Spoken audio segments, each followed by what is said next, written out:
বৰচুহা টিলাপাৰা আঞ্চলিক গঠনাৰ্থে এখন সাধাৰণ সভা হৈ গ'ল। সেই সাধাৰণ সভাত বহুত যুৱক মুখিয়াল ব্যক্তিসকলৰ উপস্থিত আমি এখন আঞ্চলিক গঠন কৰিলোঁ। এই আঞ্চলিকৰ সভাপতি মোৰ লগত আছে আৰু এইখন আঞ্চলিক 61জনীয়া এখন আঞ্চলিক আমি গঠন কৰিলোঁ আৰু এই আঞ্চলিকৰ দ্বাৰাই অনাগত দিনত বৰপেটা জিলা আমচুক অধিক শক্তিশালী কৰিব আৰু বৃহত্তৰ সংখ্যালঘু পিছপৰা অঞ্চলত এই আঞ্চলিকৰ উদ্যোগত অনাগত দিনত দুৰ্নীতিমুক্ত অসম, দুৰ্নীতিমুক্ত সমাজ, ড্ৰাগছ বিৰোধী অভিযান, মদ জুৱা 2 নম্বৰী যিবিলাক কুসংস্কাৰ কাম আছে এই কামৰ বিৰুদ্ধে এই আঞ্চলিকৰ লগত আমিও বৰপেটা জিলা আমচুৰ তৰফৰ পৰা সকলো সৈনিকে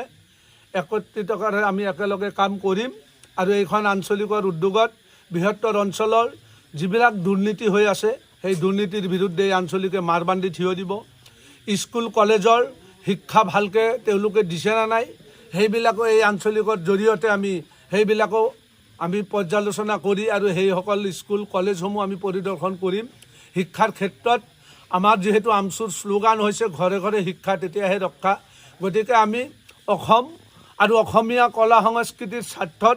এইখন আঞ্চলিকে অনাগত দিনত বৃহত্তৰ অঞ্চলৰ মুখিয়াল ব্যক্তিসকলৰ লগত একত্ৰিতভাৱে আমাৰ সমাজখন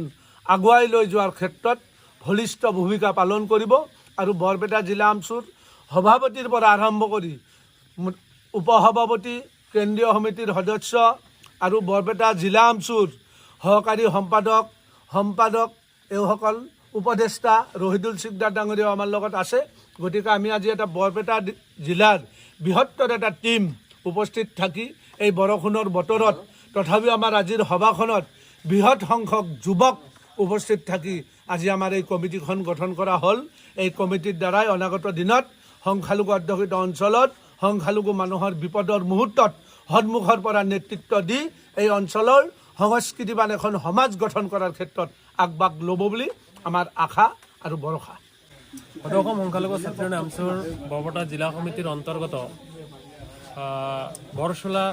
টিলাপাৰা এখন নতুনকৈ আমি আঞ্চলিক সমিতি গঠন কৰিলোঁ ইতিমধ্যে আৰু এই আঞ্চলিক সমিতি ইতিমধ্যে আমি 61জনীয়া এখন আঞ্চলিক সমিতি গঠন কৰিলোঁ আৰু ইয়াত সভাপতি হিচাপে ছানিদুল মিৰ লগত লৈ আমি কমিটিখন গঠন কৰিলোঁ। গতিকে আমি আশাবাদী আমাৰ এই বৃহত্তৰ অঞ্চলত যাতে এই নতুনকৈ যিখন আমি আঞ্চলিক গঠন কৰিলোঁ এই আঞ্চলিকে ইয়াত যিবিলাক দুৰ্নীতি হয় তাতে সেই দুৰ্নীতিবিলাক মুক্ত কৰিব পাৰে আৰু ইয়াত যিবিলাক নিচাজাতীয় দ্ৰব্য সেৱন কৰে তাতে সেই নিচাজাতীয় দ্ৰব্য যাতে নিৰ্মূল কৰিব পাৰে, যেনেকৈ ড্ৰাগছ, মদ, ভাং, জুৱা আৰু বিশেষকৈ আমাৰ এই অঞ্চলত যাতে কোনো ধৰণৰ যাতে বাল্যবিবাহ যাতে নহয় তাৰ প্ৰতি দৃষ্টিকোণ ৰাখিব বুলি হয়তো আমি ইতিমধ্যে মত প্ৰদৰ্শন কৰিছোঁ আৰু তেওঁলোকে আমাক আশ্বাস দিছে। গতিকে আমি আশাবাদী এই অঞ্চলৰ পৰা যাতে কোনো ধৰণৰ যাতে অনৈতিক কাজ, দুৰ্নীতি কাজ যাতে নহয় এই আঞ্চলিকে পূৰ্ণ কাম কৰিবলৈ আমি আশাবাদী। ধন্যবাদ।